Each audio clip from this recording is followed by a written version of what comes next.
You're watching Flip TV News. I am Olauke Oluwatomwa. First, the headlines. Delta SDP governor candidate heads for Supreme Court. Police begins investigation of alleged gang rape of Imo girl. Federal government moves to crash cooking gas price. Nigerians facing hard times extend love, kindness, Olanipekun. 13 injured in Lagos-Ibadan Expressway multiple crash. FEMA rescues construction worker trapped in collapsed building. Now the news in details. The Social Democratic Party's governorship candidate in Delta State in the March 18, 2023 election, Kenneth Gbagi, has expressed dissatisfaction with the judgment of the Court of Appeal, just as he announced his decision to proceed to the Supreme Court to seek justice in the matter. Gbagi, a former Minister of State for Education, stated that the judgment was fundamentally flawed.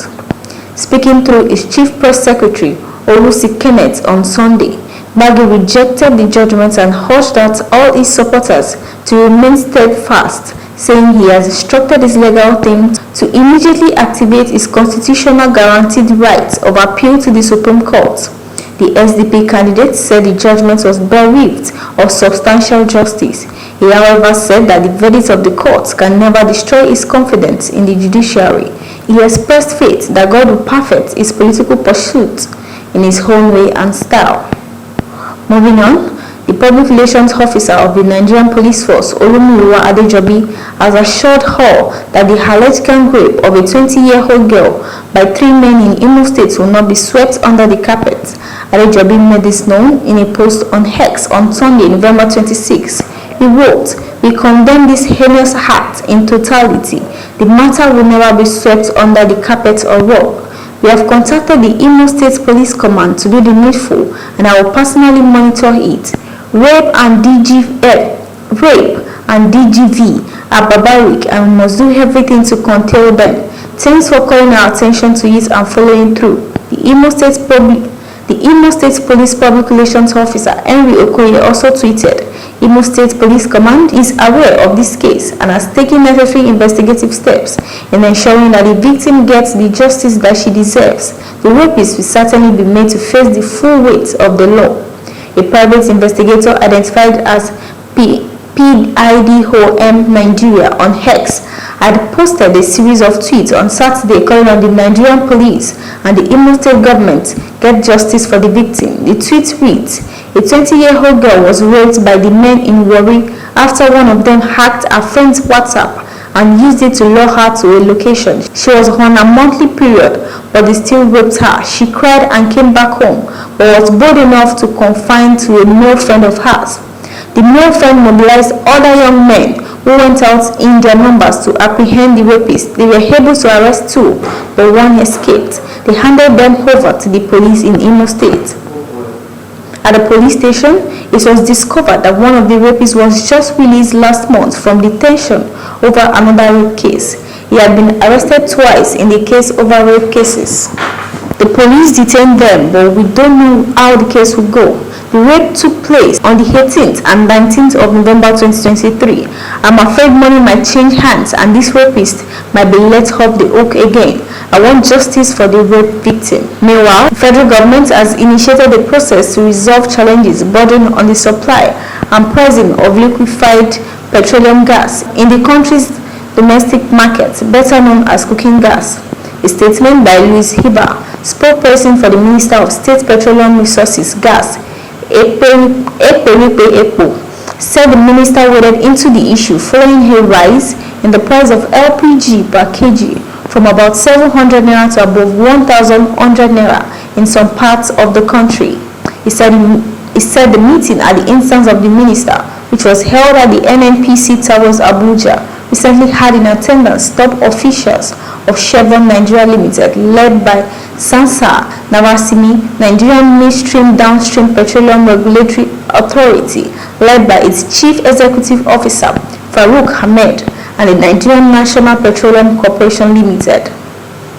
Epo expressed the concerns of President Bola Tinubu over the astronomical increase in the price of cooking gas and the attendant hardship on the majority of citizens. The minister, who noted that Nigeria is abundantly endowed with gas reserves, said the situation where some of the multinational firms were more concerned with gas exports without dedicating huge volumes to the domestic market was unacceptable and should be discouraged. The minister thereafter constituted a committee with a mandate to come up with recommendations on how to boost supplies and crash LPG prices within a week. Renowned legal luminary Chief Wale Olanipekun, SAN, has called on well-meaning Nigerians to extend love and kindness as many individuals are facing hard times in the country. Olanipekun decried that the myriad of challenges confronting the country has led to instability, tension, unrest, angst, pain, confusion, and many more issues among the citizens. Olanipekun stated this at his country home, Ikere Ekiti State, during the 27th Scholarship Award Scheme and 4th Empowerment Program of Wale Olanipekun Foundation, WOF. According to him, the situation in Nigeria is much more challenging, cognizance being taken of our very peculiar and awe-inspiring economic situation over the years, coupled with the burden of insecurity that we have faced for over a decade now. He said, the poverty level in Nigeria today is not just scary, but also terrifying, as over 70% of Nigerians are rudderless, poverty-stricken. This situation then becomes to those who have received God's benevolence to also tap from God's attributes of compassion by lending helping hands to their fellow human beings. The foundation gave out scholarship to 250 students ranging from secondary schools to university law school education levels, youth empowerment to 100 beneficiaries, 100 age and widows grants, and palliatives to 600 beneficiaries. The chairman of the ceremony and leader of the Senate, Michael Opeyemi Bandele, described Chief Olanipekun as a celebrated citizen of Nigeria, a hero of Nigeria with a good heart, with strength of character, thanking him for his dedication to his community in all ramifications. Moving on, not fewer than 13 persons survived injuries in a multiple accident on Sunday at Car Park C on the Lagos-Ibadan Expressway. The spokesperson, Federal Road Safety Corps (FRSC) in Ogun State, Florence Ope, confirmed the incident in Newsmen in Abeokuta. Ope explained that the incident occurred at 4:55 a.m., saying that it was caused by speeding and it involved 5 vehicles and 22 people. A total of 5 vehicles were involved, which includes 3 trucks, a Toyota Corolla Max MUS 793HM, and a Toyota Hiace bus with registration number FG 369F20, Ope said. The FRC spokesperson explained that the injured victims were taken to Farmobis Hospital Muwe for medical attention. Ope quoted the state section commander, Anthony Muga, to have advised motorists to always apply caution while driving and also drive defensively. Lastly, on the news, the Federal Capital Territory Emergency Management Agency, FEMA, has rescued a construction worker trapped in a collapsed building under construction. Nkechi Issa, FEMA Head of Public Affairs, made this known in the statement issued in Abuja. The worker, Issa said, was trapped when a part of a building under construction collapsed on Saturday around 3:30 p.m. The site is close to Tash Bank in the Central Business District, Abuja. Issa said that the victim was part of the laborers casting the first floor of the building when the entire cast fell on him. She said that the victim had been released and taken to the trauma center of the National Hospital, Abuja, for medical attention. She added that FEMA was alerted around 4 p.m. after the construction workers' unsuccessful attempts to rescue their trapped colleague.